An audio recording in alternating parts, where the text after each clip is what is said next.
Échec. T'as mieux de jouer, t'es toujours en train de me battre. Fais-tu quelque chose d'autre? D'accord, mais comme quoi? Je sais pas. On apprend quelque chose de nouveau. D'accord. Je demande à Siri, là. Hey Siri, donne-moi quelque chose d'intéressant. Connaissez-vous Diogène le cynique? Non, ça a l'air intéressant, ça, c'est pas pour moi. Une vidéo qui est liée. Je vais voir. Beaucoup de grands philosophes sont nés durant l'époque de la Grèce antique. Mais certains étaient beaucoup moins connus, comme Diogène. Dans cette vidéo, on va vous parler de son enfance, sa vie et ses répercussions sur la vie d'aujourd'hui. Diogène est né à Sinope en 413 avant Jésus-Christ.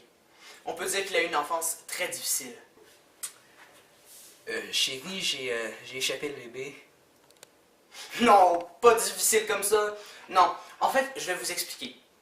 Son père et lui étaient très très pauvres. Diogène, dès son plus jeune âge, était déjà très intelligent.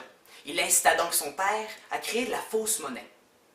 Un jour, le père de Diogène se fait capturer par des gardes et Diogène fuya à Athènes où il rencontra Antisthène qui l'enseignera le cynisme.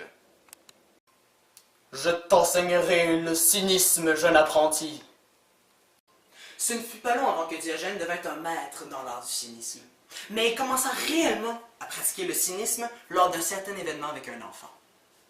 Pour les prochains exemples à suivre, nous prendrons Diogène qui sera représenté avec une perruque comme ça. On n'avait pas beaucoup de budget, fait qu'on n'avait pas vraiment le choix là.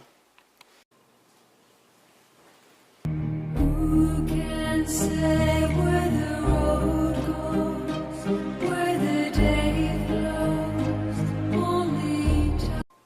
Pourquoi aurais-je droit à une cruche si cet enfant n'a même pas le droit de boire? Il vivait dehors, dans le dénuement vêtu d'un simple manteau, muni d'un bâton, d'une besace et d'une écuelle.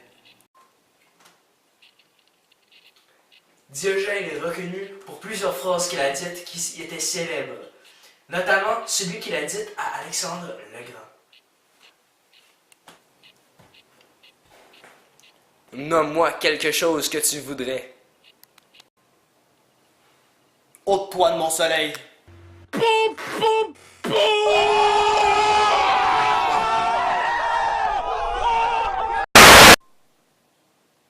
Il fallait beaucoup de courage pour parler à Alexandre le Grand de cette façon à l'époque. Et pourtant, Alexandre le Grand avait un grand respect pour Diogène, ce qui était plutôt surprenant. Un jour, il a même dit « Si je n'étais pas Alexandre le Grand, je serais Diogène. Mais clairement, sa phrase la plus célèbre qu'il a dite était celle qu'il disait quand il marchait dans les rues. Diogène, que fais-tu? Je cherche un homme. » Ce qu'il voulait dire, c'est qu'il avait beau chercher parmi les bourgeois, il ne trouverait jamais un homme digne de ce nom.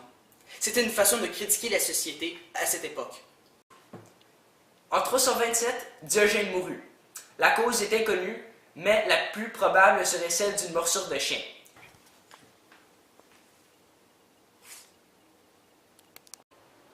De nos jours, on considère Diogène comme un fou plutôt qu'un grand philosophe de l'époque.